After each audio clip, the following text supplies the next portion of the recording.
बाल ठाकरे के सबसे करीबी और शिवसेना के कद्दावर नेता रह चुके राज ठाकरे का नाम महाराष्ट्र में हिंसक हिंदुत्व राजनीति करने वाले नेताओं में गिना जाता है, पर माना जाता है कि उनकी बचकानी राजनीति के कारण कभी भी उन्हें गंभीरता से नहीं लिया गया।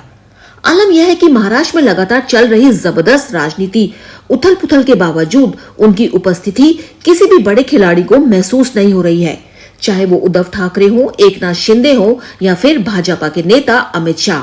जब भाजपा ने एकनाथ शिंदे को निपटाने के लिए अजित पवार को तोड़ा, तब भी राज ठाकरे को कोई तवज्जो नहीं दी गई।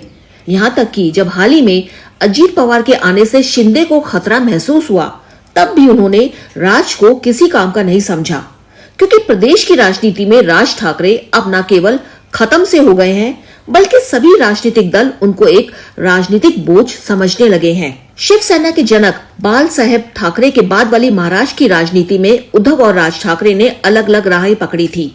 जहां उद्धव ने अपनी राजनीतिक परिपक्वता और तत्कालीन स्थिति को ध्यान में रखकर बड़ी चतुराई से शरद पवार की मदद से भाजपा से अलग रास्ता पकड़ा, जो उनके बाबा साहेब ठाकरे की राजनीति से मेल तो नहीं खाता था, पर उद्धव को लंबी दौड़ का घोड़ा बना सकता था, और यही हुआ। इनके नेतृत्व में महाराष्ट्र में पहली बार शिवसेना की अगुवाई में महाराष्ट्र विकास अघाड़ी गठबंधन वाली सरकार बनी और उद्धव मुख्यमंत्री बने। इसके विपरीत राज ठाकरे अपनी मराठा हिंसक हिंदुत्व की राजनीति के बल पर 2009 में हुए विधानसभा चुनावों में 13 सीटें तो जीते, पर उस सफलता को वो ना संभाल सके और ना ही ठीक से भुना पाए। नतीजन कुछ महीने बाद ही नासिक, मुंबई और पुणे के स्थानीय संस्थानों में राज ठाकरे की पार्टी एक अंक की संख्या तक सिमट कर रह गई। इसका कारण माना गया पार्टी के भीतर एक मजबूत ढांचे का अभाव और साथ ही राज ठाकरे का जनता के मुद्दों पर ध्यान देने की बजाय हिंसा को समस्याओं के निदान का विकल्प मानना। अब खबर है कि राज ठाकरे पिछले काफी समय से अपनी कट्टरवादी नेता वाली छवि को बदलने की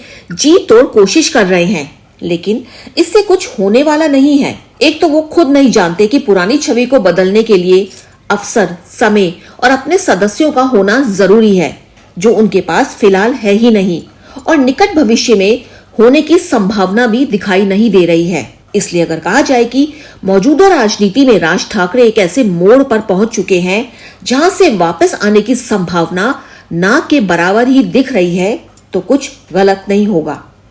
कुशाल जीना के साथ अनुजैन रोहतगी, आई ऑफ ट्रुथ। हमारे चैनल आई ऑफ ट्रुथ को सब्सक्राइब कीजिए यूट्यूब पर, इसे फॉलो कीजिए फेसबुक पर, इंस्टाग्राम पर, ट्विटर पर और कू पर।